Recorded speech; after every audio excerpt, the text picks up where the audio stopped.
General Wakeruzzaman এই যে সূরা আসর যে পড়ে শোনাইছে এর মর্মবাণী বুঝিছেন? হ্যাঁ, সূরা আসরের প্রথম 2 আয়াতে সময়ের শপথ নেওয়া হয়েছে এবং বলা হয়েছে মানুষ তো আসলেই ক্ষতিগ্রস্ত। এটা আসলে সময়ের শিক্ষা এবং বাস্তবতাকে স্মরণ করায়। বিভিন্ন জামানায় যেসব লোক ঈমান এবং সৎ কাজ থেকে বিরত ছিল তারা ক্ষতির শিকার হয়েছিল, অর্থাৎ তাদের প্রতি আল্লাহর গজব বা আসমানি শাস্তি নাজিল হয়েছিল। প্রত্যেকটি জামানাই এরকম।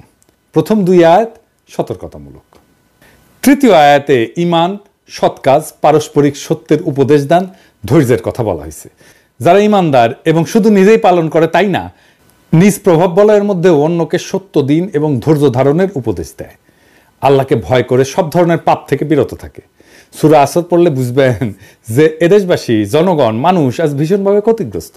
বাংলাদেশ লুট হয়ে গেছে। আপনার শ্বশুর বাড়ির শেখ পরিবার দেশটাকে দেউলিয়া করে লক্ষ কোটি টাকা বিদেশে নিয়ে গেছে। এই সূরা আসরের আলোকে আপনাকে বুঝতে হবে রাষ্ট্রীয় সম্পদ লুণ্ঠনকারী নাগরিকদের, সমস্ত অধিকার হরণকারী ফ্যাসিস্টদের উপর আল্লাহর গজব বা আসমানি শাস্তি নাজিল হয়েছে। সময়ের শিক্ষা এবং বাস্তবতাকে স্মরণ কইরা আর্মড সার্ভিসের মর্যাদা রক্ষা করছে যে উদ্যোগ, 4 আগস্টের সেই নেতাদের পিছনে দাঁড়ান। আর একবারও ইন্ডিয়ার সেনা প্রধানের সাথে বা রয়ের কোনো এজেন্টের সাথে কথা বলবেন না।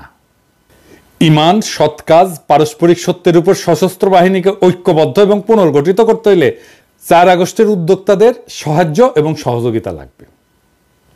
আর আপনার দরকার হবে এই সমস্ত প্রবীণ শ্রদ্ধাভাজনদের কাছে ধৈর্য এবং শ্রদ্ধায় অবনত হওয়া, ইন্ডিয়ার প্রতি না। আল্লাহকে ভয় করে সব ধরনের গুনাহ থেকে বিরত থাকতে হইলে গত 15 বছর সশস্ত্র বাহিনীর ক্ষমতাকে যারা দলীয় স্বার্থে ব্যবহার করে গুম, খুন, লুটতরাজ করছে সেই সমস্ত ক্রিমিনালকে বিচারের মুখোমুখি দাঁড় করাইতে হবে। তা না হইলে আল্লাহ যে আপনাকে ক্ষমা করবেন না তা ভুলে গেলে কি চলবে?